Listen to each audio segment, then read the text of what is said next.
10. Nice. That's awesome.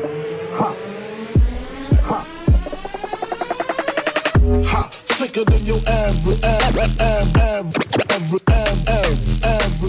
What's up, everybody? This is Mike Ohm again with the Zealous Soul podcast. I am here today with an artist by the name of Cat, and Cat is an incredible artist, and I can't wait to talk to her more about what she does. I don't know a whole lot about Cat, so we're going to get right into this. Hi, Cat. Welcome to the show. Heyo. Thank you for having me. I'm very grateful. Yeah, you're very welcome. I'm super glad that you're here. I love your partner. He's so great. I know a lot about him, but I don't know a whole lot about you, and I'm really excited to have this conversation with you to see where this goes.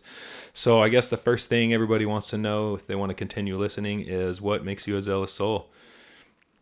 So, I was born an artist into a family of artists. Growing up, my dad was military man, very black and white thinking, and my mom was gray thinking. So their collaboration on raising me kind of created who I am. Okay. Nothing of me is original. I'm the combined effort of everyone I've ever known. That's one of my favorite quotes. Oh, that's amazing. Yeah. I love that quote. So I consider myself an artist by the way that I exist and live and how I've gone through life. Okay.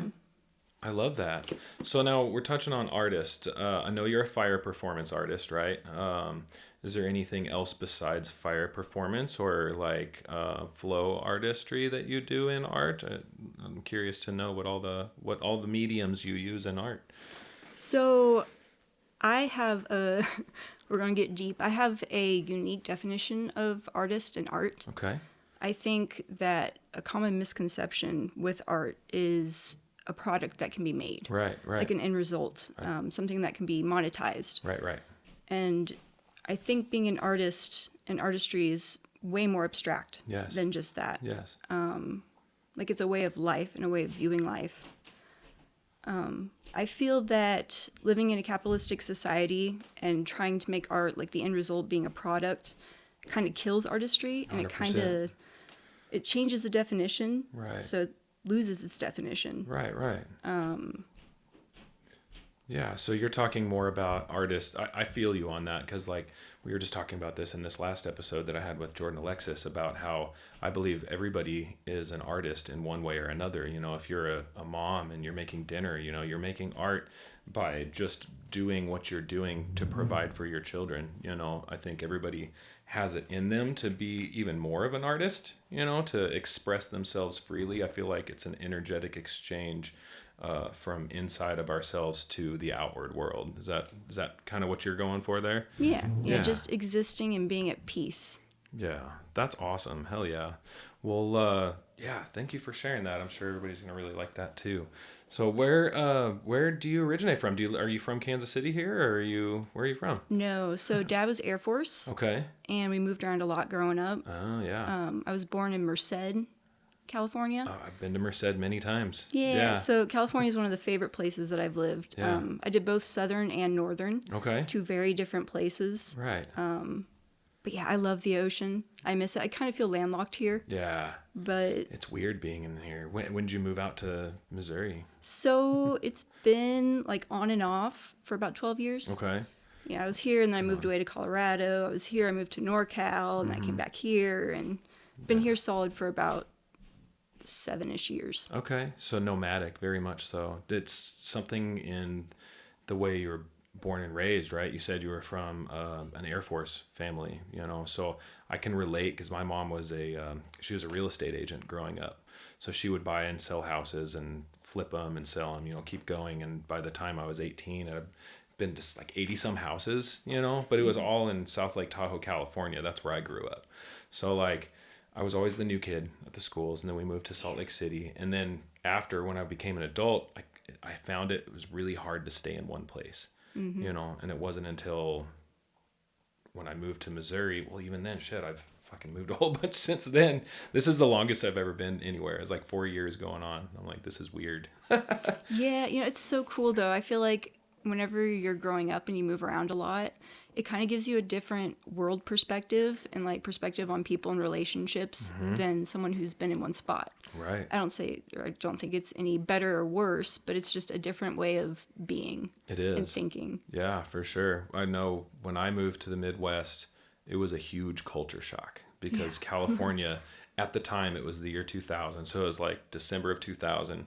And I was a skater kid from California. I wore the flat billed hat, you know, and I came out here and everybody was like, why's your hat bill flat? It's supposed to be curved. I'm like, what?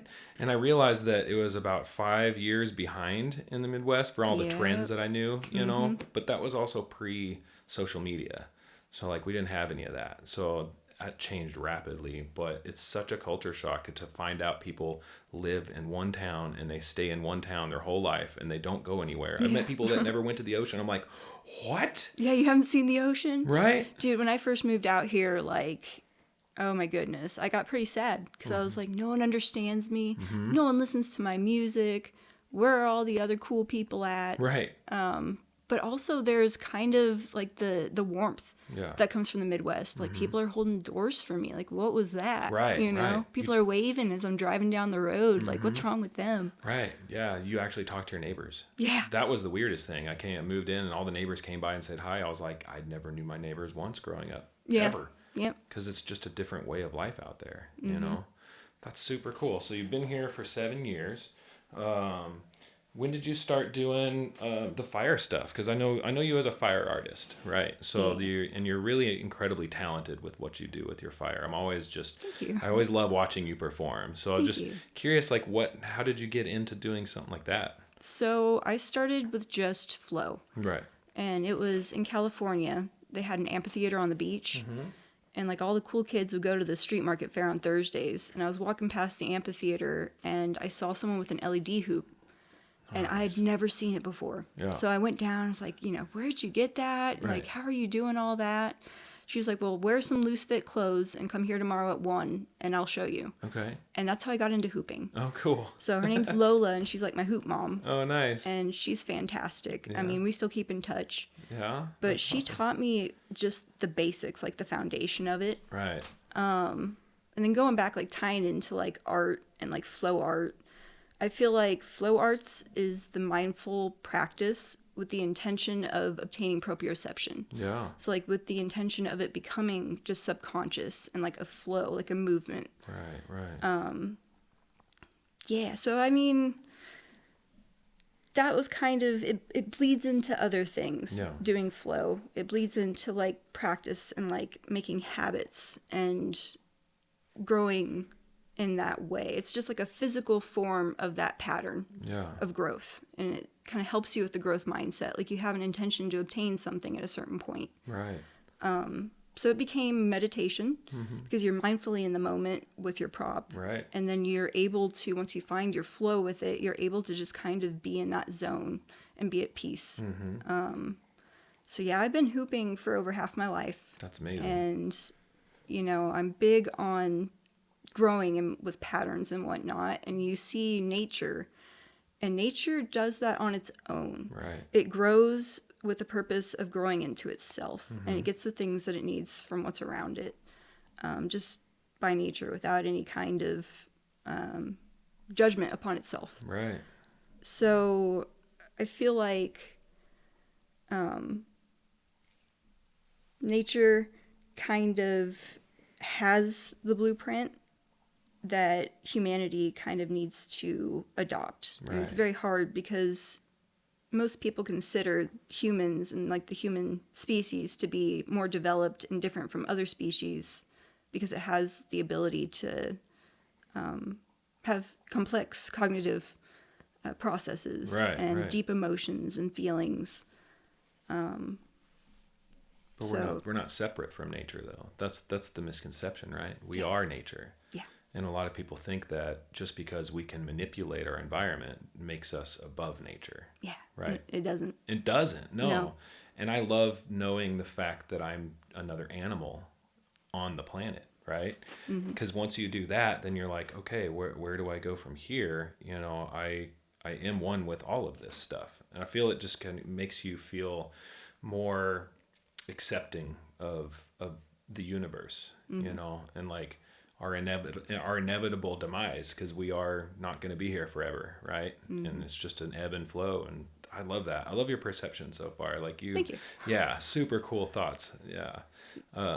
Anyway, I didn't mean to cut you off. Was there anything else you wanted to say you're there? fine. I commend you on being able to recognize that we are part of nature and that we are one with it, Yeah. and that we can learn from how it grows and behaves. Right. I think a lot of people, especially, doing the whole capitalistic society dealio, they kind of lose touch with the fact that we are part of our environment.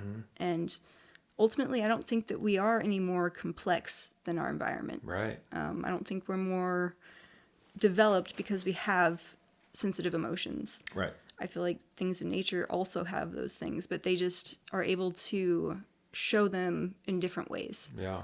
And I think it's just very basic and kind of primal, and we think that we're above that, so we Right. kind of lose it. Right.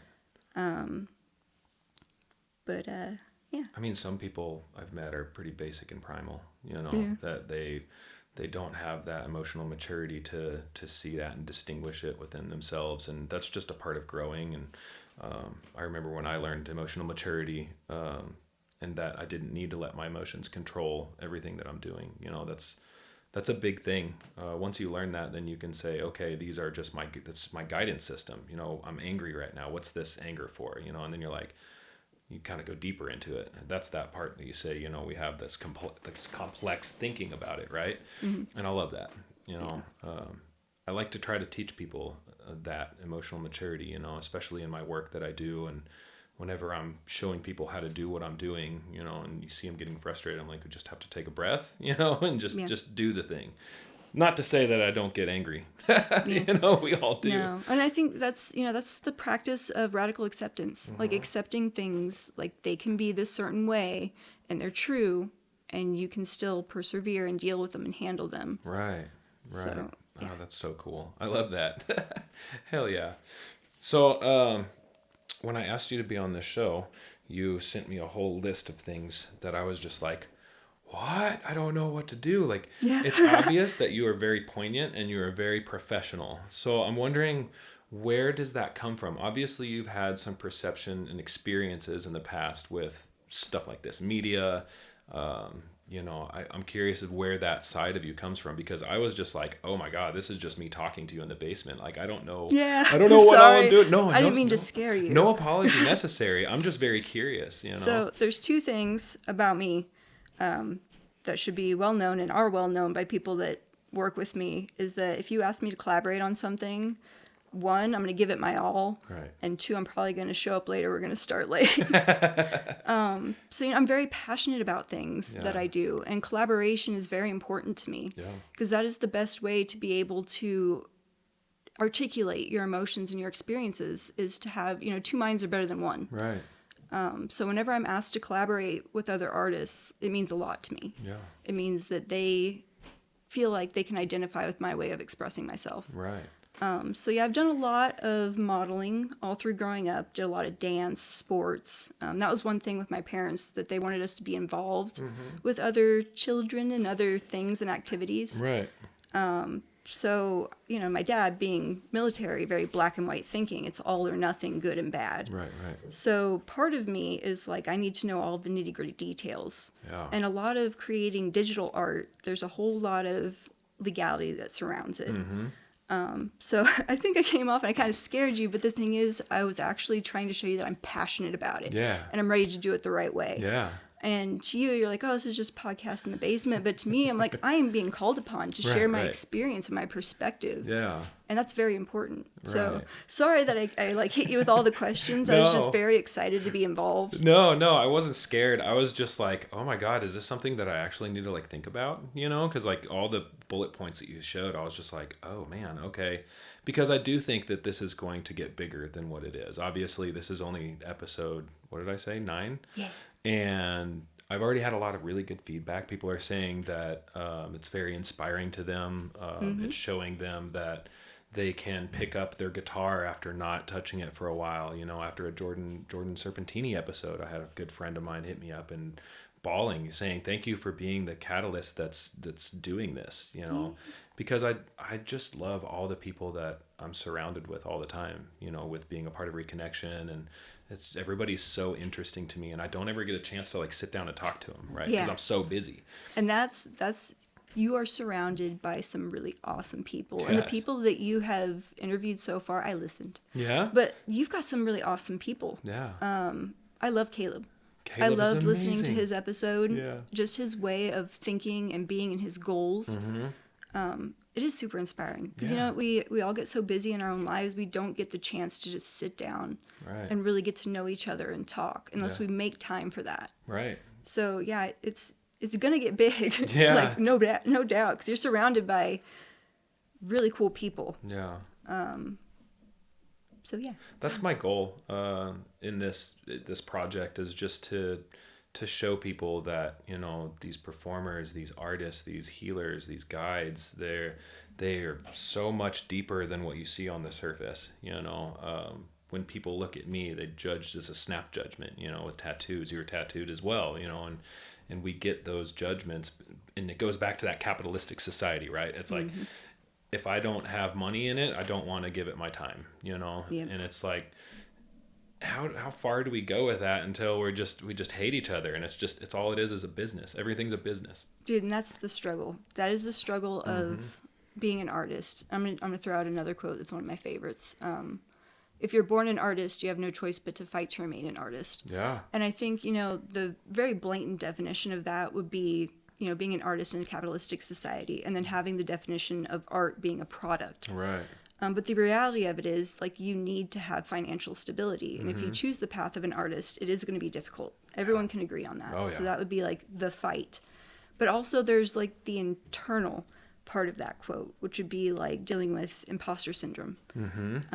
Being really, really good at something, or having success in it, but feeling like you don't deserve it, or that it's not real, or Right. that it's fake. I think that kills, both of those things kill artists. Yeah. And a lot of people lose the fight of it, and lose the drive to become or to be. Yeah, that's the truth. We were talking about this, about the starving artist is an actual thing, you know. I've been an artist my entire life as well. I remember when I first made a metal sculpture in high school, it was just some crude thing that I made, and everybody laughed and loved it, and I gave it to a friend of mine. And then years later I went back to visit him, and he's like, I sold it to somebody. I'm like, wait, what? You sold it so I can like make this stuff for a living, you know? And I fell into that capitalistic trap. And then whenever I started making art to sell, I realized that that's not what I wanted to do with it. I just wanted to make art. I just wanted to put what's inside of me outside of me. Right. And Yeah, turning, like, passion into a product, like, kind of kills it. And it's intrinsic versus extrinsic. I feel like creative people have this intrinsic motivation to create things, to express. And then whenever you're just doing it just for monetization, like, then it becomes extrinsically influenced. Right. And whenever you're monetizing something or trying to make a product, you care a whole lot about what the customer, the person who's giving you money, what they think and what they care about, which completely pulls away from the creative process, which is self-expression. yeah. And it just kills it. 100%. And that's not really conducive to happiness at all. You know, I totally understand that. So what is your favorite way of expressing yourself? You know, it's going to be cheesy, and I've kind of already mentioned it a little bit, but collaboration. Collaboration, And yeah. being able to connect with other people through collaborating with them. Okay. What's your favorite collaboration you've done so far? Like, is there any one that really stands out to you that you're just like, holy shit, this was like the coolest thing I've ever done? You know, I find so much gratification from different things. Yeah. Like, everything that I've done, and the fact that I've been able to do it to a point where I was able to overcome, like, the imposter syndrome, and I was able to be proud of something. But they're all different. So, like, with fire, like, just in the beginning, being able to overcome the monkey brain of, it's fire, I got to get away from it. Right. And learning and teaching yourself that you can, like, coordinate and you can manipulate a natural element, fire. It's very powerful, can be very destructive. But the fact that you're able to move with it and kind of work with it, that's a huge accomplishment. Yeah. I think a lot of people who spin fire, whether they're professional or just hobbyists, like that in itself is the accomplishment. Yeah. Is that you're able to flow with something that is so strong and Right. powerful. You can't control it, but you can manipulate it and be beside it. Right. So there's gratification in that, just the very basics of being able to do it and to be confident with it and comfortable with it. There's collaborations that I've done as far as like modeling and creative photo shoots where I have this idea or I heard this song and I'll send it to a friend or I'll send it to a photographer and like, I have this vision. Yeah. What does this make you feel? And being able to work together, that whole process, and then having the end result be, just one image. Yeah. There's a lot of satisfaction in that. And then, going on, like once it gets published. Right. So that means you threw it into a sea and someone decided to pick it and they felt the energy that you both felt whenever you're trying to create it. Right. And they felt it and they chose it. They picked it. So there's a lot of gratification in that. Any kind of performing or creating. I've done tattoos that have meant a whole lot to me that turned out beautifully. There's even like hair that I've done where I've made people feel more at home in their bodies just by either temporary or permanent modifications. I've been able to assist people in feeling more at peace with themselves. Nice. So I think everything that I've done, I've been able to find, like, I don't have like magnum opus. Right. Like my life purpose to create this one thing, my legacy. No, I find it in so many different things. Oh, that's beautiful. Yeah. So you talked about tattooing. You do tattooing? So I have my tattoos? license. Okay. And we're going to go back onto the capitalistic society. Right. A lot of my mentors and a lot of shop owners and people that I've talked to in the industry, it is directly related to how much you can earn. Right. And the creative process and learning how to do it, it turns from wanting to connect and heal and like the ritualistic aspect of it into how much money can I get from it and how fast can I get people to give me money. Right. I absolutely love tattooing. I love tattoos. I feel like it is a healing ritual. Yeah. And not every tattoo needs to have like a deep meaning. No. Some of it can be just decoration or ornamental. Right. So I've become a little bit disenchanted and disheartened by the tattoo industry. Yeah. I still consider myself a tattoo artist, even though I don't have a home shop that I'm working out of. Okay. I have those skills, and I know how to do it like the legal, correct way. I know how to do it with state board with my license. Right. But I'm not in a shop right now. Okay. So a lot of tattoo artists that are working in the industry will have something to say about it. Like, well, if you're not doing it, then you're not an artist. Right. Well, my definition of an artist isn't something that is a product that you're constantly pushing out product or making money off of to maintain the title of. Right. But there's tattoos that I've done that have changed my life. Yeah. And even the lives of the people that I've done, of course. You know. Right. But yeah, I would love to be able to get into a shop. My 15-year goal would be to combine my hair and my salon with tattooing and to have them both within the same building. Yeah. Which you can do in both Kansas and Missouri as long as they're separated. Yeah. Sanitary Oh, reasons. you can't get a haircut and a tattoo at the same time? You can if there's a wall or a door between the two spaces. Just put your arm through the wall and then you got that going. No, not like that. No. Right on. That's interesting. I know a lot of tattoo artists, and I know a lot of their complaints about. We were talking about this last episode because Jordan is actually getting her tattoo apprenticeship going on right now, and I know a lot of them they always complained about, oh, I have another butterfly to do, or no, I have another nautical star, or somebody's coming in to get a lion, and they're just grinding. But I also know tattoo artists that did that grind, and then they got their own shop, and they're making a really good living for themselves. just doing what they want to do. Yeah. People come in, they say, this is what I want. They say, I'm not interested, and they're booked 2 years out. And it's awesome to see that, Yeah. But I totally get that in the capitalistic side, because as an artist, and you don't want to be in that box, right? Yeah. You just, I'm pretty sure you'll be able to achieve your goal in that, eventually. You mentioned hair, so you're a hair, what do they call it? A hair artist? What are the Beautician. A beautician, okay. Cosmetologist, Yeah, yeah. hairdresser.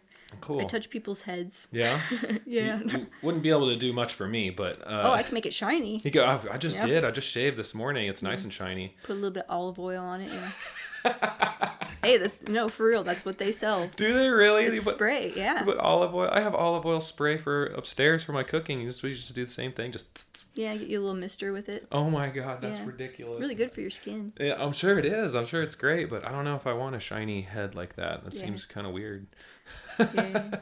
But I've been doing hair for, I don't know, over a decade. Yeah. I've had my license for over a decade. Okay. And a lot of my career in doing that, it was, being an artist and not wanting to have like one route, like this is what I'm going to do. This is my career. Like once you get out of high school, Yeah. like being a beautician, I've always cared about, how I can be more myself in my body. Right.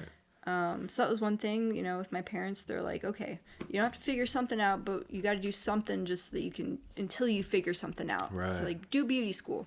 Okay. And I did. And it's Yeah. surprising that I actually made it through beauty school. But it's something that I've been able to do, that I've been able to make money off of and Yeah. like find stability in. Right. Right. And I think, kind of looping back onto like what you're talking about with tattoo artists, where they have to do all those millions of lines and infinity symbols over and over again, and it sucks. I think there's a period of fighting. Right. That would be the fighting to be an artist. Right. Would be doing the things that's like, I don't really, have a passion for this, Yeah. but it is something that you can gain technical skill from Right, or right. experience with regardless. Yeah.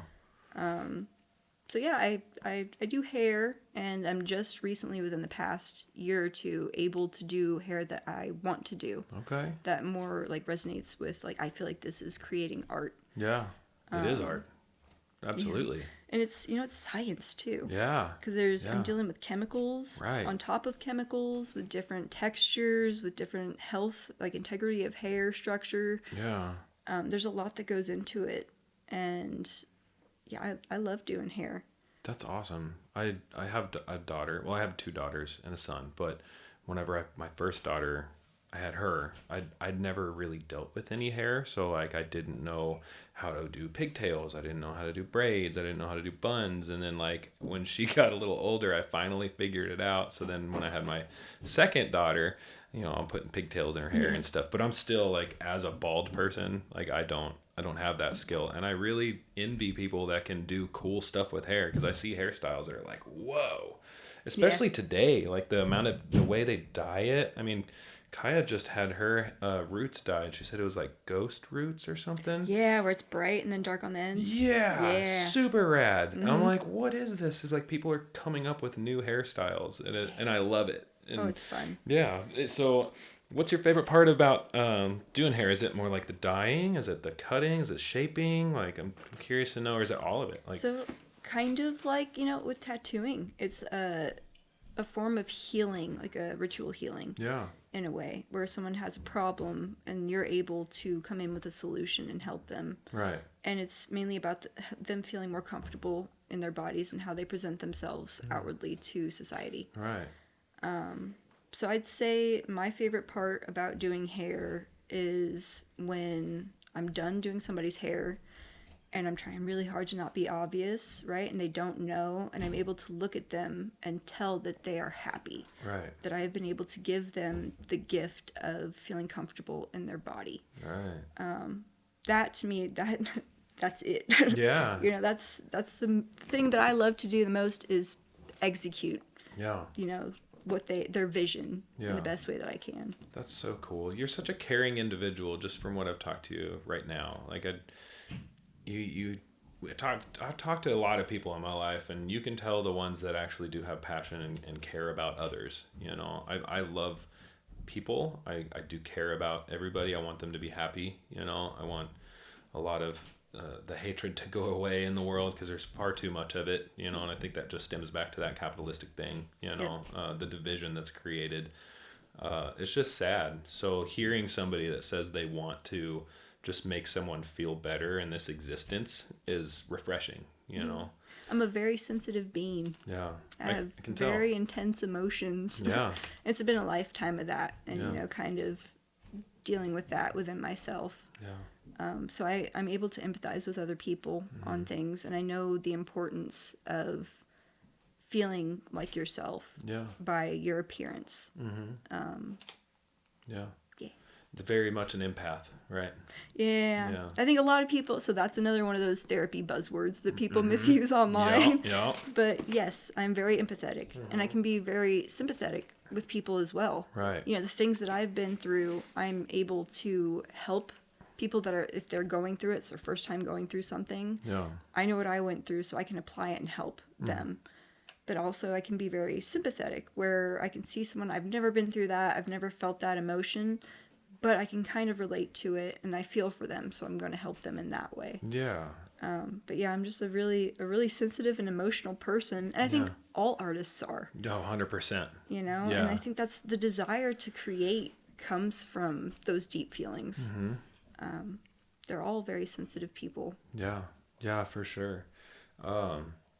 So you said whenever you started out into the career field, your parents said you can do beautician school until you figure it out. Is there something that you aspired to figure it out, air quotes, you know, like what you want to do after that? Or is there something that you really want to do in life that's going to come next? Or, you know, does that make sense? Yeah. So like the escalator thing, right? Like, so I completed middle school, now I'm going to high school, Right. now I'm graduating, now I'm going to college, I'm going to Right. get this job, and I'm going to do this thing. My life isn't like that. Yeah. It hasn't been, and I don't think it ever really will be. Yeah. There's no ultimate goal.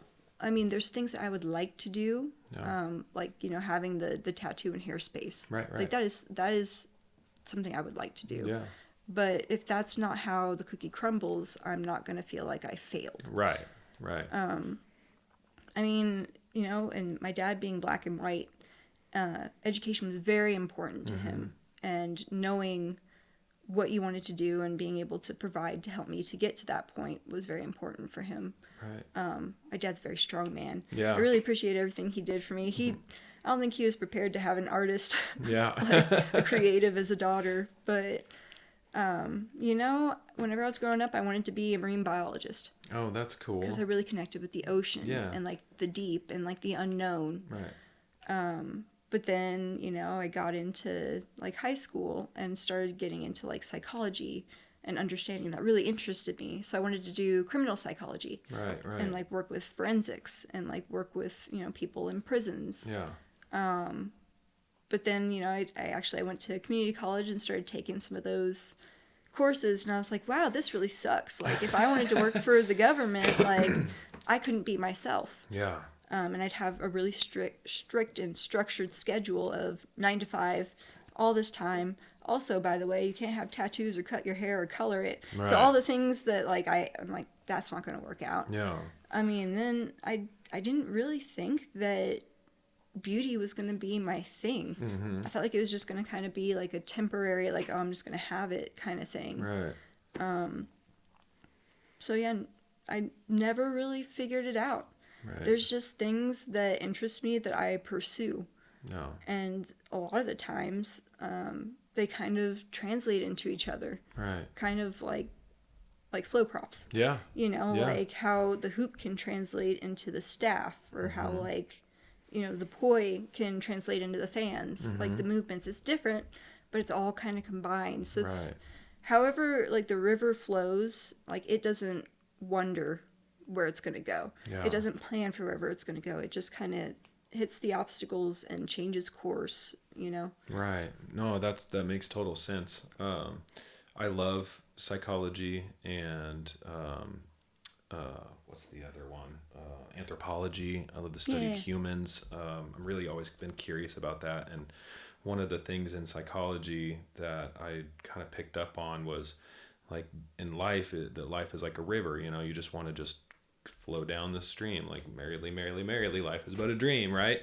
And then as I went along, I noticed that they don't teach you in the main system to just flow with life, right? They teach you everything you want is upstream. So you see people metaphorically just paddling as hard as they can to get upstream, like you said, like if you want to be a marine biologist, so like what do you have to do to get that? You have to paddle upstream, blah blah blah, you know, which I mean, doing something and working hard at it is one thing, you know, but if it doesn't flow easily, I just don't see why you would continue doing something like that, you know? Yeah, I think if your motivation relies upon an end goal and not enjoying the process that it takes Right. to potentially reach that end goal, then you got your motivations kind of lost. Yeah. You know, Yeah. and I think a lot of, especially in America, like a lot of our society and the burdens placed upon most children are the goal. Like, what is your goal? Right. It doesn't teach them like how to navigate Yeah. and how to enjoy the process of navigating. Right. Yeah, it's a problem. It is a problem. I went to a Montessori school when I was younger. Oh, really? Yeah, I don't know if you know much about Montessori schools. No, I don't. So Montessori schools, they teach children to learn in a creative way, you know, and how to nurture that part of you, that side of you. So you're not like doing these things, like you just said, like the public education system, where it's just like you have to have this end goal thing, right? They're just like, no, you're going to learn in a different way and use your creative mind, right? And I feel like all of the education system should be in more of a creative way, because everybody has a different flow, you know. Like take my youngest daughter, for example. She struggles in school because her brain is an artistic brain, right? But my older daughter was great in school. She's good too. And my son, he's a skater, and he has his own creative stuff. He's an artist, you know. So it's just interesting to see that the Montessori school has this thing, but it's so expensive to go to this school. But the public system is like, nope, we're trying to make citizens here. Yeah. We're trying to make them. They just have to know how to read and write, and we're good, you know. Yeah. So yeah. I remember it was an economics teacher, and he ended up being fired, thank goodness. But there was a class, I don't remember what had happened, but he basically told the class that we were all going to be broom pushers. Oh Jesus. Yeah. Wow. I mean, that's, you know, like that's, and like with the study of psychology, even like understanding why people are the way they are and why they do things and how to help them. I think that a lot of it is people see it as trying to diagnose or label someone. Right. And same thing with like learning and how people learn. Like the public education system is like a stamp, whereas humans can't be put into just one box. Not every child learns in the same way. No. So I feel like being able to tailor something to some specific, like, internal mechanisms, Right. is the best way, Yeah. you know, to teach and to have successful people Right. is by guiding them and meeting them where they're at. Yeah. Oh, that's amazing. That's really cool. I wish I had gone to a school like that. Shoot. I know. They're really cool schools. There's actually one not too far from here. And when I first moved down here, I was like, oh, Montessori school. I haven't seen one of those forever, you know. But I'd love to be able to send my kid there, but it's just really expensive. You know, sucks. It's sad that you have to shell out a bunch of money to have your child learn in a creative way instead of the cookie cutter way. You know, it's kind of a disadvantage to everybody. But you know? also being able to raise them yourself and having them at home. Yeah. You know, like if they're able to having that open communication with them, they Yeah. could bring you like, well, school did this and they taught me this, this, and this. And then being able to be like, well, that's your parent. Let me help you understand that there are other ways Right. that this can, and you might benefit from doing it this, you know. Mm-hmm. But yeah. I would love to have the time and to be able to homeschool my child. Right. I would, you know. There's just no way in this society. Because you got to make money. We have to make money. That's terrible. I know, isn't it? Like, Yeah. and I don't know. years ago, I watched a documentary called Zeitgeist. I don't know if you've heard of this documentary, but it talks about a bunch of stuff. It talks about like how the government is utilized in a way that's not like presented to us. It's this whole thing. It's kind of a conspiracy movie, right? But one of the parts in it talks about how if we could change society up, instead of having a monetary based society, change it to a resource based society where each of us have different skills, right? Each of us have different passions. Like you said, you want to be a marine biologist. So if that person wants to be a marine biologist, then let's get them the education to do that, because that's helping the world out in its own special way, and so I'm a metal worker. I love working with metal, so do that, and instead of getting paid, you just have your necessities, you're allowed to get them. So if you want a TV, you work for this, you do the thing, you just go and pick the TV up if you need it, and it's not made to break down. It's made to last, but we're in a society now where they actually have board meetings to try to make items that you buy defective in a certain amount of time. Yeah. So you have to go buy another one, Yeah, Like, no. It used to be, way back when we were based upon trade. Yeah.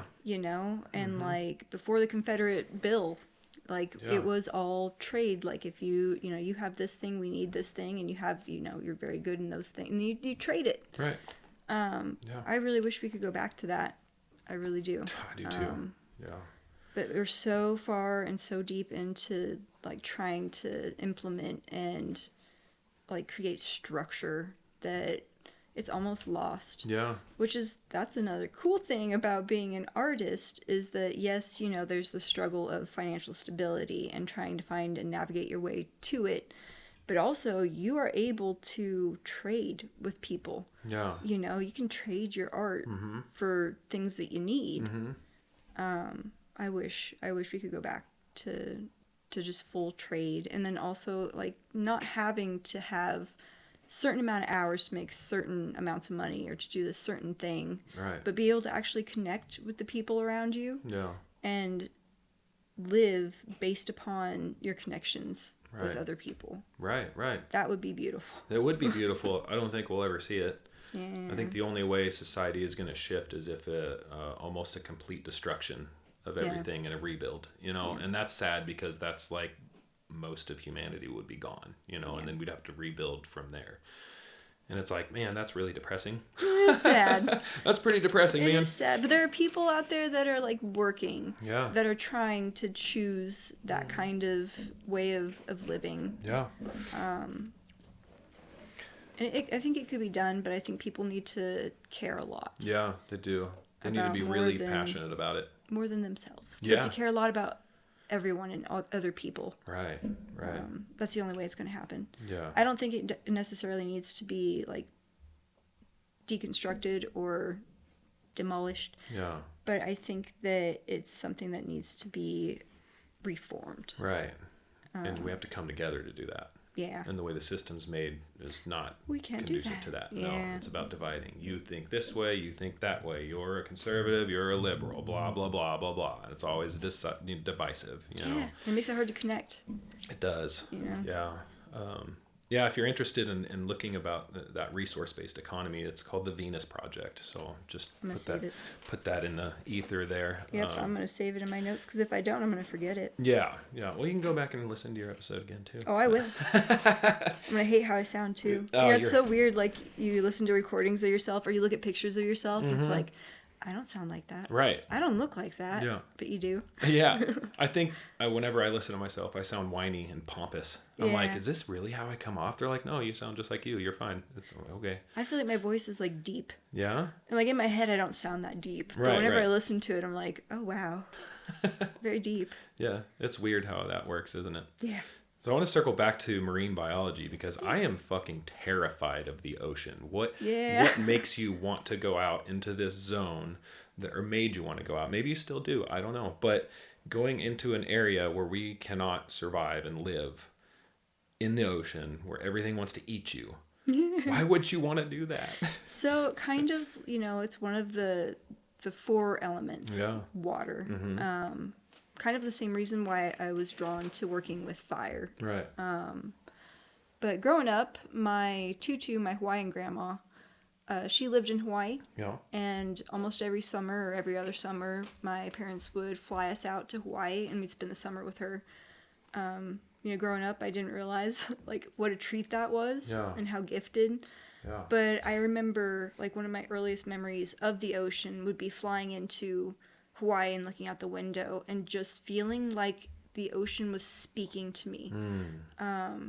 I don't know if it was just the happy hormones or what it was, but I just felt connected to the body of water. Yeah. Just being so high above it and seeing just how open it was. And then living in Southern California, doing all 4 years of high school in one spot, I'd be able to go to the ocean if I was having any kind of struggles and just sit and just look at it. And I felt like there's an exchange and a release, and there's just so much power in it. And I've always been kind of, we haven't gone all the way to the depths. Like, we don't understand the entire, like what's really going on. Like, we have bits and pieces of things. Yeah. So there's a lot of mystery to it as well. Trying to understand, why do I feel so connected and dedicated to the ocean with the knowledge that I already have, and also like other people, like how deeply have we like investigated it, or are we able to? Right. So that's where it came from. Yeah. And like just, like sea creatures. I just love me some whales.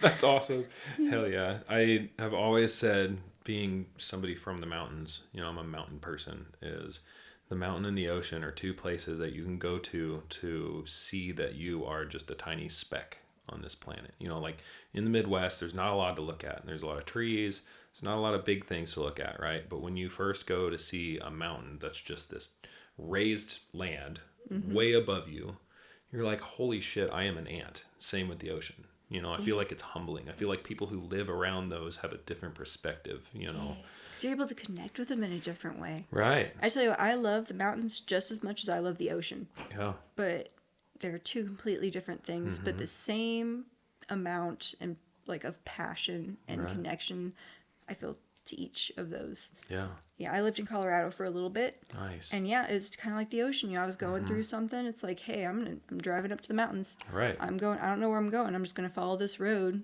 Yeah. And then like whenever I was out there, I had an SUV. Yeah. So I would just flip down the seats and just throw some pillows and a blanket. It's like I'm sleeping in the mountains tonight. And in the morning, I'll be great. Yeah. It's healing. It really is. And it really kind of brings you down to realizing you are a part of nature, instead of being in cities and all this other stuff where you see what humans have built, like, let's see what nature is. We are that. Yep. That's amazing. And learning from them. Because like I had said, like, you're able to, you can witness how nature just does what it needs to do to be what it is to its fullest. Yeah. And to be around beings and energy that's doing that naturally, that's not experiencing too much struggle. Right. It kind of helps you get through things. Yeah. I want to switch it up just a little bit. Do you have any siblings? I do. You do? Yes. I have a younger brother. Okay. Yep. And he is an IT guy. He does cybersecurity. Nice. He has my niece, who is Nellie. She's an Australian Shepherd. Oh. She is the most precious thing. We love Shepherds are her. the best. Nice. So much energy. She levitates. Whenever she sees you, she gets so excited, all four, and she just goes up. She's great. That's amazing. Yeah, I was just curious because I'm an only adopted child, and like whenever I hear artists, because I feel like we're very similar in that artistic aspect, we're just living, breathing artists. And I'm always like, how does that relate to upbringing? Did you have somebody that you were able to share, playtime with and everything else? Because whenever I was growing up, my daughter always asked me, what did you do when you were growing up? I was like, I didn't have anybody. Like, it was just me. So like, I learned to play with Legos. I learned to play, I played Nintendo. I did all that stuff just by myself. So like, having a sibling, I have no idea what that realm is about. Having somebody that's there for you always. That that's what you think. Right. But I tell you what, my brother and I were raised completely differently. Really? Yeah. And how much I moved around and the time periods of, like childhood development where I moved versus where he moved, we're just two different people. Oh. So whenever we were younger, we had, the very deep brother-sister relationship. Yeah. But as we got older, he was in a different stage of development than I was whenever we were moving. Right. So my brother and I, for a long time, we grew very distant. Only recently have we begun to actually reestablish like an adult sibling relationship. Right. Which is very important to me. And it's been going really well. Yeah, that's awesome. I'm so glad to hear that. But yeah, it's not, you would think it's like having someone who's experienced the things that you have growing up and like someone that you can always call. Right. And family, like blood family's not always like that. Right. But I would say it is akin to like creating your own family. People who aren't of your blood being your brother or your sister. Yeah. And being able to create that is just as strong as being raised with and next to someone. Yeah, I love that. Thank you. That makes me feel better because my family is all family that I chose. You know, it's a very interesting existence. Yeah, well, I mean, we should all strive for that too. Right.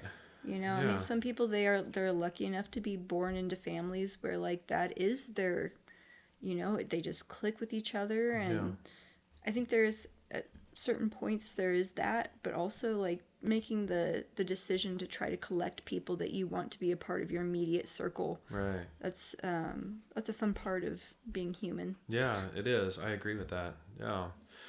So at the beginning of this, before we got on here, you said that you had some things that you wanted to talk about on here. I want to make sure that we touched on all the things that you were wanting to talk about.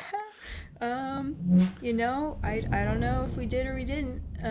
But there was a book recommendation that I wanted to throw out there. Okay. And it is the 7 Habits of Highly Effective People. Oh, I've heard of this book. Yeah.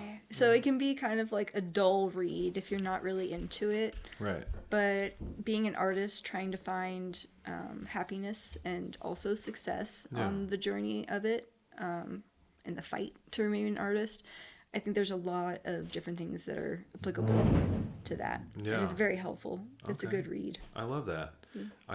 That's amazing. So I'm gonna have to write that down again because I've heard of this book and I've had multiple people tell me about this. It's a good one. Yeah. It's a short read too. Okay. And I think there's more. Like he went on and did another one or a couple more, which I haven't read, which I should. Yeah. But yeah, that was actually growing up. That was my punishment from my pops. Yeah. He's like, no more technology, no more playing outside. You have to read this book.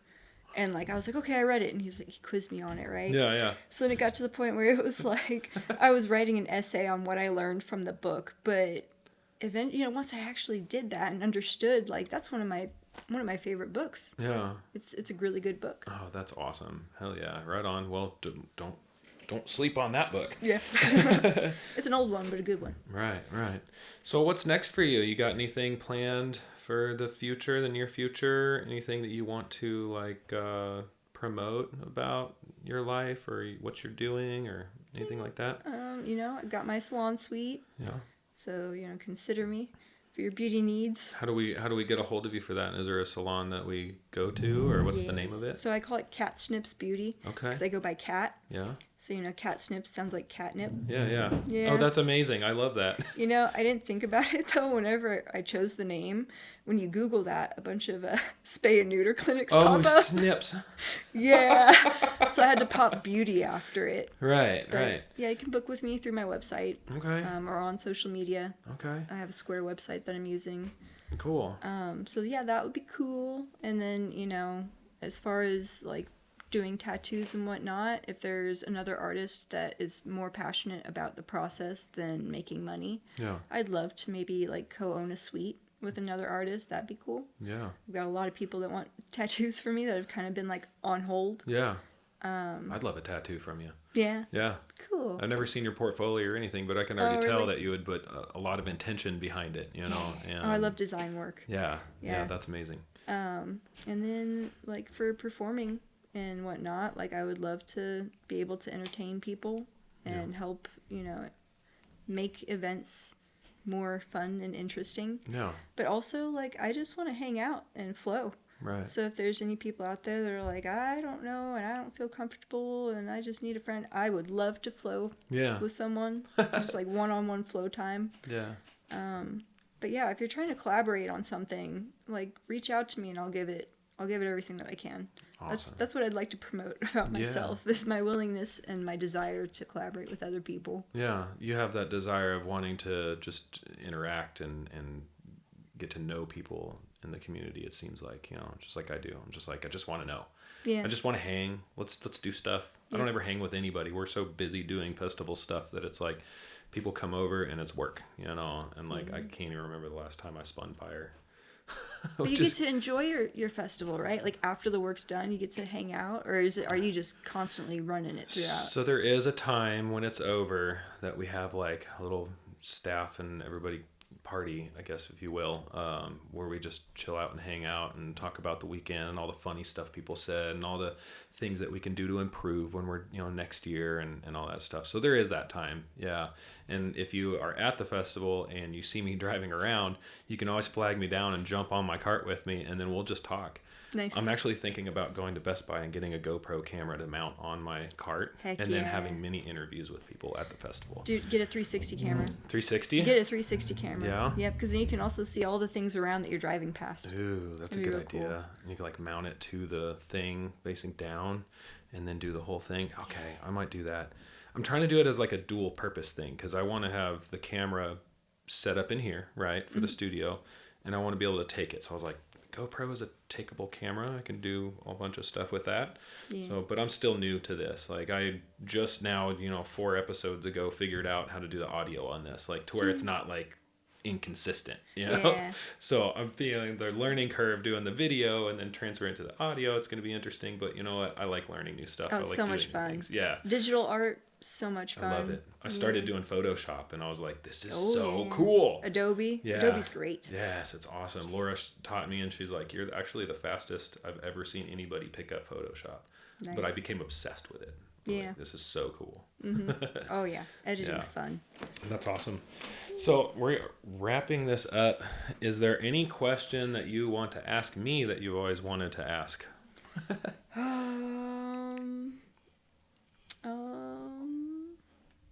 It could be something stupid too, you know. You ever heard of a Hyrax? Hyrax. Yeah. No, well, Let's talk about my Hyraxes. no. What is a Hyrax? So they're really cute big guinea pigs that have vampire fangs, What? and they scream at each other.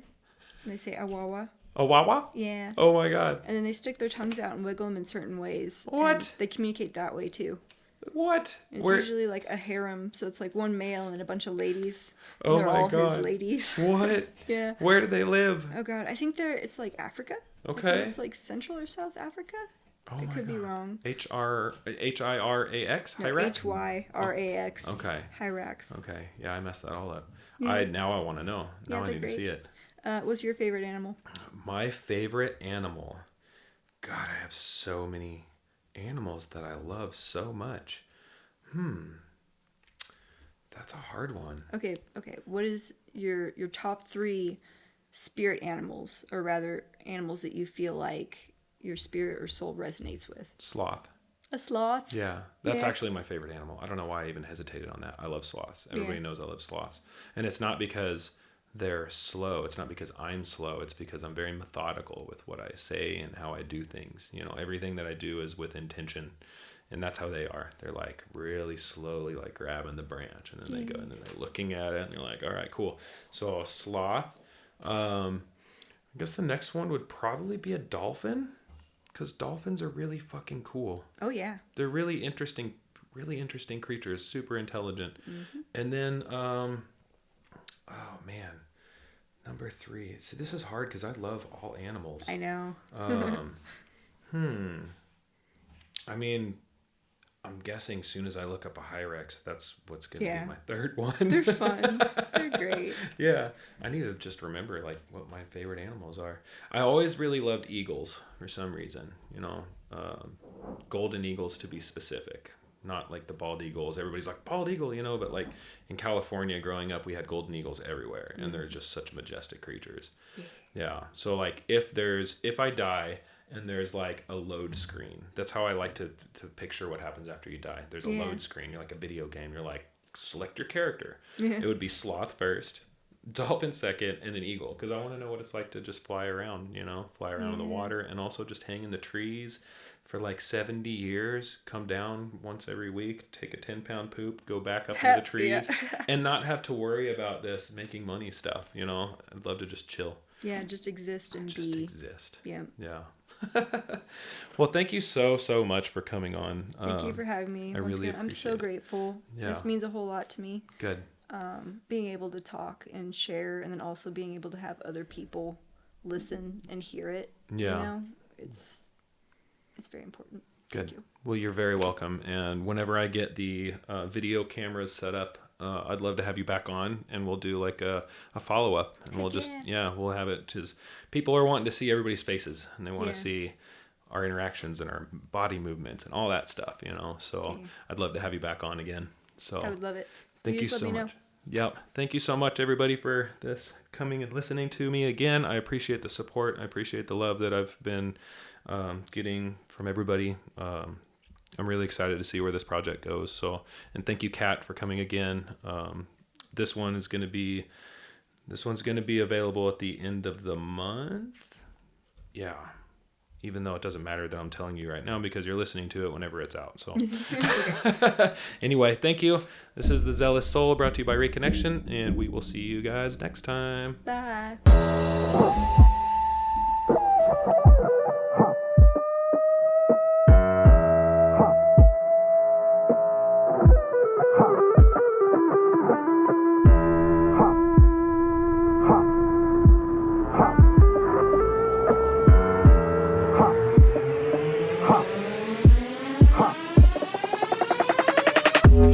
Sicker than your average.